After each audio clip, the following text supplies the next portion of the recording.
ताज्या बातम्यांसाठी ABP माझाला subscribe करा आणि बेल आयकॉन प्रेस करा। पदरावरती जरदारीचा नाचणारा मोर हा प्रत्येकीलाच हवा असतो।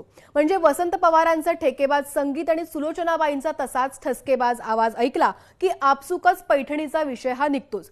आणि आज हा पैठणीचा विषय काढण्याचं कारण हे की आजपासून शारदीय नवरात्र उत्सवाला सुरुवात झाली आहे आणि याच निमित्तानं मी स्वरदा वाघुले दररोज तुमच्यासाठी एका साडीची माहिती खास घेऊन येणार आहे। आणि आजचा विषय आहे तुमच्या आमच्या मनातली खास जागा असणारी पैठणीचा। तशी ही परंपरा 2000 वर्षांपेक्षा सुद्धा जुनी आहे आणि प्रत्येक मुलीला आपल्या लग्नात पैठणी नेसावी नाही वाटली अजूनही तर नवलच। महाराष्ट्राची आन बान शान म्हणून ओळख असलेल्या पैठणीची आज आपण खास ओळख करून घेणार आहोत। पैठणीचं मूळ गाव कुठलं हे विचारलं तर त्याचं उत्तर आपल्याला माहितच आहे आणि ते गाव म्हणजे औरंगाबादमधलं पैठण। 2000 वर्षांपूर्वी याच पैठणमध्ये तिची मोठी बाजारपेठ होती। असं म्हटलं जातं पैठणमध्ये आधी प्रत्येक काम करण्यासाठी एक विशिष्ट गल्ली ठरलेली होती। म्हणजे जरीचं काम करण्यासाठी जर गल्ली होती, तारेचं काम करण्यासाठी तार गल्ली होती, अशी प्रत्येक कामं करण्यासाठी एक वेगवेगळी जागा ठरलेली होती। आता सध्याची परिस्थिती पाहिली तर आपल्यापैकी अनेक जणी लाईट वेट साड्या पाहिजे असाच हट्ट धरतो। पण त्या काळच्या पैठणीचं वजन जर तुम्ही ऐकलत ना तर तुम्हाला नक्कीच आश्चर्य वाटेल। त्यावेळेला एक तर सोन्या चांदीचा वापर पैठणी विणण्यासाठी हमखास केला जायचा। म्हणजे आता सोन्याचा वापर फार होत नाही। याची खरं तर दोन कारणं जी आहेत ती मला वाटतात। एक म्हणजे सोन्याचे धागे विणणे हे खूप जिकरीचं खूप मेहनतीचं काम आहे। त्याला लागणारी जी साधनं होती ती देखील आता फारशी उपलब्ध नाहीयेत। आणि दुसरं म्हणजे सोन्याच्या वाढलेल्या किमती। तर साड्यांच्या वजनांबद्दल खरं तर आपण बोलतोय। आपण बोलत होतो साडीचं वजन नेमकं किती असू शकतं त्या काळात। तर त्या काळामध्ये एक साडी तयार करायला 2 तोळे सोनं आणि 22 किलो चांदीचा वापर व्हायचा। हे ऐकून तुम्हाला नक्कीच धक्का बसला असेल, तुमचे डोळे देखील विस्पारले असतील। पण हो, इतकंच वजन असायचं या साडीचं। मग आता आजच्या काळात इतकी सोनं चांदी वापरली तर त्याची किंमत आपण न केलेलीच बरी। ही पैठणी 3 ते 3.5 किलो वजनाची असायची। म्हणजे फक्त समारंभांसाठी नाहीच तर मोठ्या घराण्यातल्या स्त्रिया या साड्या दररोजच्या वापरासाठी वापरत असत। आता आपल्याला समारंभ संपला की 5 मिनिटं पण साडी नको असते।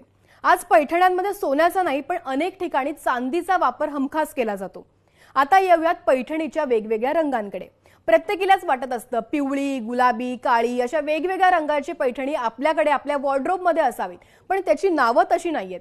पिवळ्या रंगाच्या पैठणीला सोनकळी म्हणतात, काळ्या रंगाच्या पैठणीला चंद्रकळा असं म्हणतात, तर गुलाबी रंगाला राणी कलर अशी खरं तर त्यांची पारंपरिक नावं आहेत। यामध्ये हिरवा, पिवळा, लाल, कुसुंबी हे प्रमुख रंग आहेत। मात्र जांभळा, निळा, किरमिजी, तांबडा, वांगी, मोरपंखी हे रंग सुद्धा आपल्यापैकी अनेकींच्या पसंतीस पडतात, आपल्यापैकी प्रत्येकीकडे असतात। ही पैठणी आपल्याला आवडत असली तरी ती तयार होण्याची प्रक्रिया जर आपण समजून घेतली तर तिच्या प्रेमामध्ये तुम्ही आम्ही पडल्याशिवाय खरंच राहणार नाही।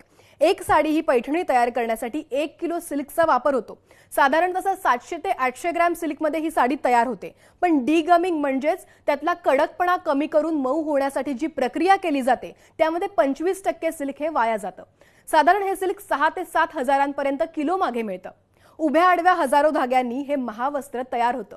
उभ्या धाग्याला ताना आणि आडव्या धाग्याला बाना असं म्हटलं जातं। एक साडी विणायला 5 ते 6 महिने लागतात। त्यातलं काम जितकं नाजूक तितके जास्त दिवस विणकरांना यासाठी द्यावे लागतात।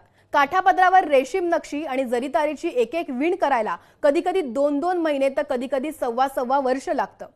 पूर्वीच्या काळामध्ये महाराजा या पैठणीच्या व्यवसायातून श्रीमंत होत असत। त्या काळात रोम शहराशी पैठणचा मोठा व्यापार होता।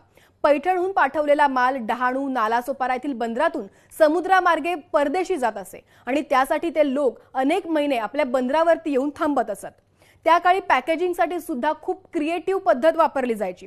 पोकळ बांबूच्या आतमध्ये पैठणी ठेवली जायची आणि त्याला मेणाने सील केलं जायचं। या बांबूवरती साडीचा रंग कुठला, कोणाला द्यायची आहे त्याची सगळी माहिती लिहून ही साडी परदेशात पाठवली जायची। असं म्हटलं जातं पूर्वीच्या काळामध्ये पेशवे, मराठे, सरदार पैठणी मागवायचे आणि साड्यांसोबत पेशवे पंचे, उपरणे यांचा देखील वापर आपल्या पोशाखात करत असायचे। आपल्यापैकी अनेकांना मुनिया बॉर्डरची पैठणी विशेष आवडते। मुनिया पट्टीला पेशवे काळामध्ये गणेश पट्टी असं म्हटलं जायचं। मुघलांचं आक्रमण झाल्यानंतर याला मुनिया म्हणजे चिमणी पट्टी असं म्हटलं जाऊ लागलं। औरंगाबादच्या पैठणमधली पैठणी आपल्या सगळ्यांनाच माहिती आहे, पण येवल्यामधली पैठणी देखील तितकीच लोकप्रिय आहे। पैठणमधल्या कामगारांनी येवल्यामध्ये स्थलांतर केलं आणि येवल्यामध्ये देखील पैठणीचं विणकाम सुरू झालं। येवला पैठणी पाहायला गेलं तर त्याची किंमत काहीशी कमी देखील असते आणि याचं मुख्य कारण म्हणजे काय, पैठणीची किंमत का कमी असते, तर यासाठी पदर हातमागावर विणला जातो. मात्र त्याची जी बॉडी आहे म्हणजे जो मधला भाग असतो साडीचा तो जकार्ड लूमचा वापर करून तयार केला जातो.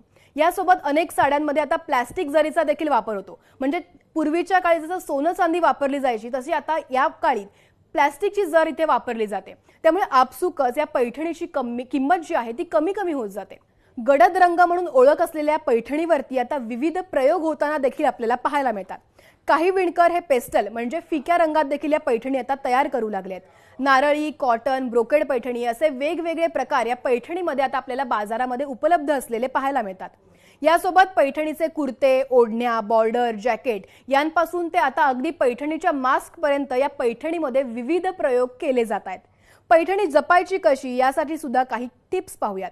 सगळ्यात आधी तुमची पैठणी प्लास्टिक कव्हरच्या बाहेर काढा. याचं कारण म्हणजे की प्लास्टिकमध्ये ही पैठणी लवकर खराब होण्याची शक्यता असते. तुम्हाला ठेवायचीच असेल तर ही पैठणी कागदामध्ये गुंडाळून ठेवा किंवा सुती कापडाचा वापर ही पैठणी जपण्यासाठी करा.